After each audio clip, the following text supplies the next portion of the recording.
नमस्कार दोस्तों, आज हम बिहार मद्य निषेध एग्जाम में पूछे जाने वाले 30 से मोस्ट इम्पोर्टेंट क्वेश्चन लेके आए हैं। इस 30 प्रश्न में से 10 प्रश्न आपके एग्ज़ाम में ज़रूर आने वाली है। तो आप लोग अच्छे से याद करके जाइएगा और आप कितना सही किए हैं कमेंट में ज़रूर बताइएगा। अब हम सीधे प्रश्न पर आते हैं। तो मेरा फर्स्ट प्रश्न को आप लोग ध्यान से पढ़िए और फटाफट जवाब दीजिए कि भारतीय उपमहाद्वीपीय मूलतः एक अंग था। उपमहाद्वीपीय मूल एक अंग था। कैसा अंग था? किसका अंग था? जूरसेफिक लैंड का, गोंडवाना लैंड का, आर्यवर्त लैंड का, अंगारा लैंड का। तो देखिए उपमहाद्वीपीय एक गोंडवाना लैंड का अंग था। तो हमारा एक का बी राइट उत्तर हो जाएगा। अब 2 नंबर प्रश्न पर आते हैं। 2 नंबर प्रश्न, दिल्ली में स्थित शांतिवन समाधि स्थित है। क्या? शांतिवन समाधि स्थित है। कहाँ स्थित है? किसका है? तो यह है हमारा जवाहरलाल नेहरू का। शांतिवन समाधि किसका है? जवाहरलाल नेहरू का। तो हमारा 2 का ऑप्शन बी हो जाएगा राइट उत्तर। अब 3 नंबर क्वेश्चन को आप लोग जल्दी से फटाफट से बताइए कि क्या होगा, और अच्छा से पढ़ के ध्यान से पढ़िए और तब जवाब दीजिए, ठीक है। तो आप बताइए क्वेश्चन नंबर बोला है कि अजंता की गुफा कहाँ स्थित है? उड़ीसा में है स्थित, कि मध्य प्रदेश में, कि महाराष्ट्र में, कि केरल में है? तो देखो अजंता की गुफा कहाँ स्थित है? हमारा महाराष्ट्र में है। महाराष्ट्र में स्थित है। तो हमारा ऑप्शन हो जाएगा 3 का सी, महाराष्ट्र। अब नेक्स्ट क्वेश्चन 4 नंबर क्वेश्चन, सालार जंग संग्रहालय कहाँ स्थित है? सालारगंज संग्रहालय कहाँ स्थित है? तो यह है हमारा हैदराबाद में स्थित है। हैदराबाद में। तो 4 का बी राइट उत्तर हो जाएगा हैदराबाद। अब अगला क्वेश्चन 5 नंबर क्वेश्चन, कौन सा स्त्री नृत्य पुरुषों के लिए है? कौन सा नृत्य स्त्री पुरुष दोनों के लिए है? यानी स्त्री तथा पुरुष के लिए है। पुरुष के लिए नृत्य है। कौन सा है? तो इसका नाम है हमारा, कौन सा है? तो यह है गैर नृत्य है। तो हमारा 5 का उत्तर हो जाएगा सी। 5 का उत्तर सी हो जाएगा, गैर नृत्य। अगला क्वेश्चन 6 नंबर क्वेश्चन, पतंजलि का संबंध किससे है? देखिए क्वेश्चन बहुत ज़्यादा इम्पोर्टेंट है, ये ज़्यादातर एग्जाम में आने वाला है, ठीक है। पतंजलि का संबंध किससे है? वैश्विक दर्शन से, न्याय दर्शन से, सांख्य दर्शन से, योग दर्शन से। तो देखो पतंजलि का संबंध किससे है? तो ये है योग दर्शन से है। तो हमारा ऑप्शन हो जाएगा 6 का डी राइट उत्तर हो जाएगा। अब नेक्स्ट क्वेश्चन 7 नंबर क्वेश्चन भी बहुत ज़्यादा हेवी क्वेश्चन है। बहुत एग्जाम में, रेलवे में ज़्यादातर पूछे जाते हैं, ठीक है। तो आप लोग जल्दी से आप लोग बताइए कि ब्रह्म समाज के संस्थापक कौन थे? राजा राम मोहन राय, स्वामी दयानंद सरस्वती, रामकृष्ण परमहंस, इनमें से कोई नहीं। तो ब्रह्म समाज के स्थापना थे कौन? तो ये है राजा राम मोहन राय हैं। ब्रह्म समाज के संस्थापक थे, ठीक है। तो हमारा ऑप्शन हो जाएगा 7 का कौन हो जाएगा? 7 का ए राइट उत्तर हो जाएगा। 8 नंबर क्वेश्चन, लोसांग एक उत्सव है जो मनाया जाता है। लोसांग उत्सव मनाया जाता है। कहाँ पे मनाया जाता है? लोसांग उत्सव कहाँ मनाया जाता है? तो मनाया जाता है किस में? सिक्किम में मनाया जाता है। सिक्किम में मनाया जाता है। तो हमारा ऑप्शन हो जाएगा, तो हमारा ऑप्शन कौन सा हो जाएगा? 8 का ए हो जाएगा, सिक्किम। अब 9 नंबर क्वेश्चन को जल्दी से पढ़िए और बताइए। और मेरा क्वेश्चन अच्छा लग रहा है तो आप लोग एक बार प्लीज़ लाइक कीजिए जल्दी से, और शेयर जरूर करिए अपने दोस्तों के पास, ताकि वो भी इस वीडियो को देखे और जाके एग्जाम में धमाल मचाए, ठीक है। अब बताइए एलोरा के गुहा मंदिर कहाँ स्थित है? एलोरा के गुहा मंदिर का संबंध किससे है? हिंदू धर्म से है, कि बौद्ध धर्म से है, कि जैन धर्म से है, कि ये और भी दोनों से है? तो देखो एलोरा के गुहा मंदिर का संबंध दोनों से था, यानी जैन धर्म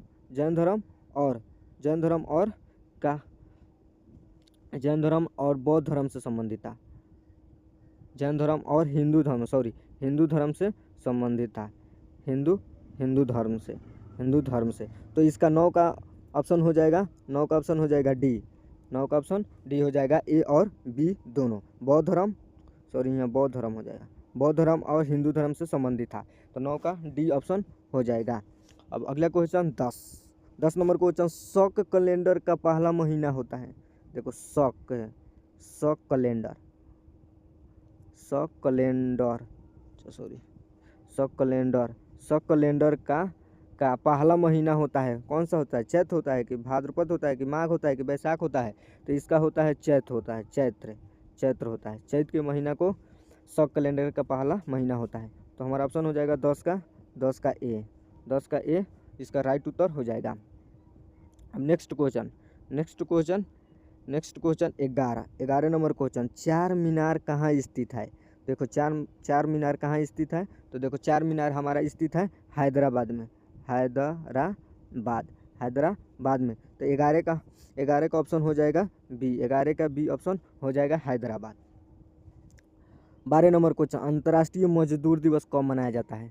देखो अंतर्राष्ट्रीय मजदूर दिवस कब मनाया जाता है?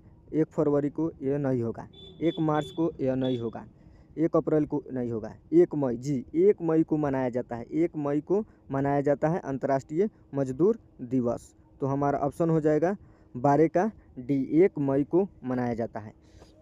अब अगला क्वेश्चन 13, नौकरशाही की नियुक्ति की प्रकृति कैसी होती है? नौकरशाही की नियुक्ति की प्रकृति कैसे होती है? तो इसका होती है तदर्थ, ये नहीं होती है, दैनिक भोगी नहीं होती है, अस्थाई होती है नहीं, नौकरशाही की नियुक्ति की प्रकृति अस्थाई होती है, तो हमारा ऑप्शन हो जाएगा डी, 13 का डी हो जाएगा, ऑप्शन हो जाएगा 13 का डी। अगला क्वेश्चन 14, गिरनार पहाड़ियाँ कहाँ स्थित है? देखिए ज़्यादातर बहुत बार एग्जाम में ही सब क्वेश्चन देखने को मिलता है, और हम इस सब heavy question, most important question को लेके आए। इस प्रश्न से ज़रूर आपके एग्ज़ाम में लड़ने वाला है, ठीक है। आप लोग ध्यान से पढ़िए और जाके एग्ज़ाम में तहलका मचा दीजिए कि गिरनार पहाड़ियाँ कहाँ स्थित है। तो देखिए गिरनार पहाड़ियाँ, गिरनार पहाड़ियाँ कहाँ स्थित है? तो इस स्थित है, यह कहाँ स्थित है? तो यह है हमारा गुजरात में, गुजरात में स्थित है। तो हमारा 14 का ऑप्शन हो जाएगा ए, गुजरात, ठीक है। अगला question 15 number question, Michael Angelo नामक वायरस विश्व में चिंता का कारण बना हुआ था। माइकल एंजेलो नामक वायरस विश्व में कारण बना था, कब कारण बना था? तो यह बना था हमारा कब बना था? तो बना था हमारा 15 का हो जाएगा 1993 ईस्वी में बना था। तो ये 1985 नहीं होगा, 1988 नहीं, 1986 नहीं, 96 नहीं, 1993 ईस्वी में बना था। तो हमारा ऑप्शन हो जाएगा ए, 15 का ए राइट उत्तर हो जाएगा। 16 नंबर क्वेश्चन, तोता ये हिंद के उपनाम से जाने जाते हैं। तोता ये हिंद के उपनाम से जाने जाते हैं, किसको जाने जाते हैं? तो अमीर खुसरो को नाम को जाने जाते हैं। तोता ये हिंदी के उपनाम से जाने जाता है अमीर खुसरो को। तो हमारा ऑप्शन हो जाएगा 16 का सी, आंसर हो जाएगा। अब 17 नंबर क्वेश्चन, अमीर खुसरो का वास्तविक नाम क्या था? ये भी बहुत ज़्यादा अच्छा क्वेश्चन है कि अमीर खुसरो का वास्तविक नाम क्या था। तो आप लोग हिस्ट्री पढ़े होंगे तो ज़रूर आपको जानते होंगे अमीर खुसरो का वास्तविक नाम क्या था, बताइए। तो अमीर मोहम्मद खुसरो, यह नहीं, मोहम्मद खान, यह नहीं होगा, इनमें से कोई। इसका नाम था अमीर खुसरो का वास्तविक नाम था मोहम्मद हसन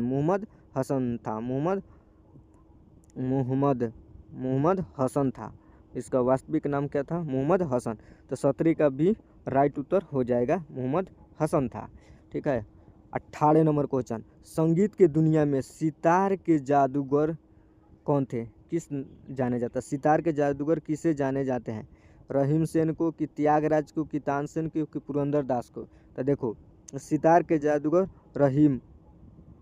रहीम सेन को जाने जाते हैं, तो हमारा ऑप्शन हो जाएगा 18 का ए हमारा ऑप्शन हो जाएगा।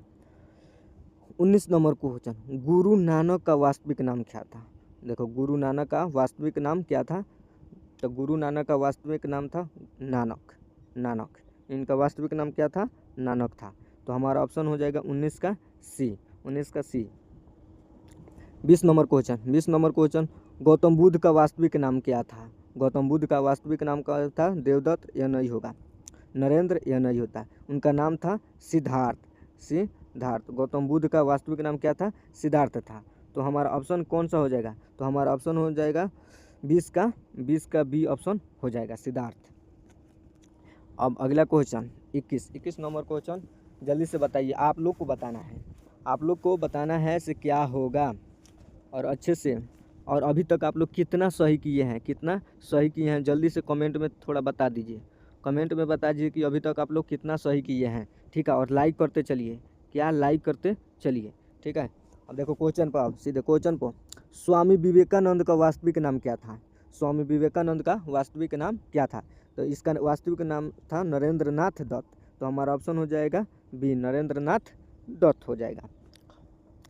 22 नंबर क्वेश्चन, किसने कहा था दिल्ली अभी दूर है? बहुत अच्छा क्वेश्चन, हिस्ट्री का क्वेश्चन है। हिस्ट्री का क्वेश्चन है कि दिल्ली अभी दूर है, किसने कहा था? तो ये कहा था फिरोज तुगलक कहा था या नहीं? इसने नहीं कहा। मीर खुसरो कहा था या नहीं? त्यागराज कहा था? नहीं। निजामुद्दीन औलिया ने कहा था दिल्ली अभी दूर है। निजामुद्दीन औलिया कहा था कि दिल्ली अभी दूर है। तो हमारा 22 का ऑप्शन ए हो जाएगा। अब नेक्स्ट क्वेश्चन 23 नंबर क्वेश्चन को जल्दी से बताइए कि क्या होगा इसका उत्तर। दुख में सब सुमिरन करे, सुख में करे ना कोई। यह पंक्ति किसने कही है? बताओ, इस पंक्ति को किसने कही है? कि दुख में सब सुमिरन करे, सुख में करे ना कोई। यह पंक्ति किसने कही है? सूरदास कही है कि तुलसीदास की, मीराबाई की, कबीरदास? तो आप लोग भी जानते हैं ऐसा बात किसने कहा थे? कबीरदास कहते थे। ऐसा बात कबीरदास कहते थे। तो हमारा ऑप्शन हो जाएगा 23 का डी ऑप्शन हो जाएगा। अगला क्वेश्चन 24 नंबर, कर्म नयोवाधिकास्ते माँ फलेषु कदाचना किस धर्म ग्रंथ की युक्ति है? देखो, कर्म नयोवाधिकारस्ते माँ फलेषु कदाचना किस धर्म ग्रंथ की युक्ति है? रामचरितमानस की है कि रामायण की है कि श्रीमद् भगवत गीता की है कि इनमें से कोई की नहीं है? तो इसका आंसर हो जाएगा श्रीमद् भागवत गीता। तो हमारा ऑप्शन को आप लोग को पता हो गया होगा से कौन होगा। तो इसका हो जाएगा 24 का सी इसका उत्तर हो जाएगा। 25 नंबर क्वेश्चन, किसने कहा था राम और रहीम एक ही ईश्वर के दो अलग अलग नाम हैं? राम और रहीम एक ही ईश्वर के दो अलग अलग नाम है, किसने कहा था? तो ये कहे थे हमारे कबीरदास कहते थे। कबीरदास कहते हैं कि राम और रहीम एक ही ईश्वर के दो अलग अलग नाम हैं। तो हमारा ऑप्शन हो जाएगा 25 का ए इसका राइट उत्तर हो जाएगा। 26 नंबर क्वेश्चन, आदि शंकराचार्य का जन्म कहाँ हुआ था? शंकराचार्य का जन्म कहाँ हुआ था? कलादी में हुआ था कि कांचीपुरम में कि मथुरा में कि काशी में? तो देखो, शंकराचार्य का जन्म कहाँ हुआ था? तो शंकराचार्य का जन्म हुआ था कहाँ? तो कलादी में हुआ था। तो हमारा ऑप्शन हो जाएगा कलादी। 26 का ए उत्तर राइट उत्तर हो जाएगा। 27 नंबर पूछा, ईसा मसीहा का जन्म कहाँ हुआ था? बेबीलोन में, एब्रो में, बेथलेहम में, बेरूत में? तो देखो, ईसा मसीहा का जन्म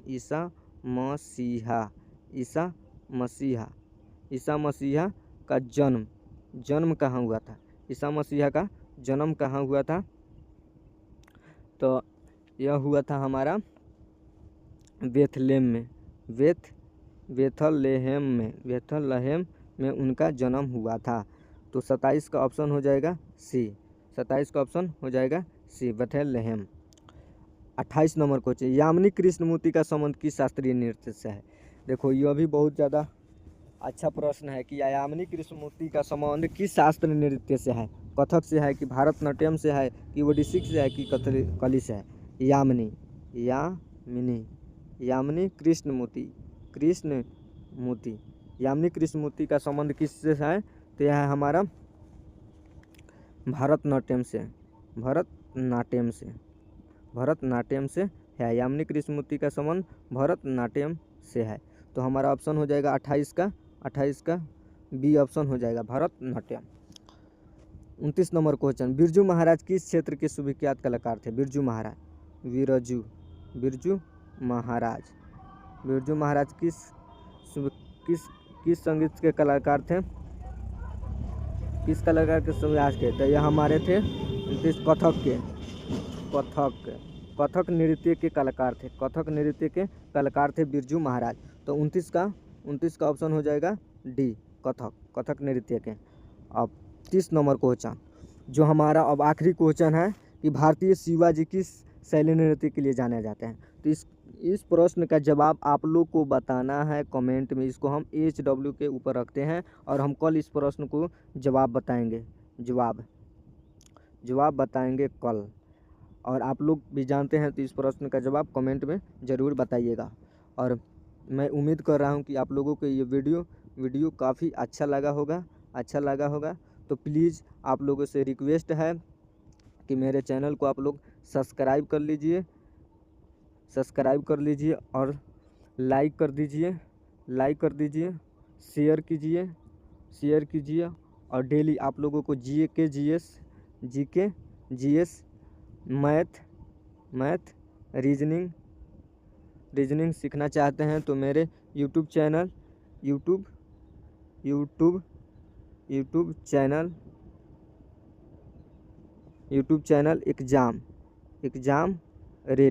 एग्ज़ाम रेडी को आप लोग सब्सक्राइब करके, एग्ज़ाम रेडी चैनल को आप लोग सब्सक्राइब करके जुड़ जाइए। और डेली आप लोग math reasoning GK GS question solve कीजिए, बनाइए, याद कीजिए। तब तक अब हम मिलते हैं किसी नेक्स्ट वीडियो में, तब तक के लिए धन्यवाद। जय हिंद, जय भारत।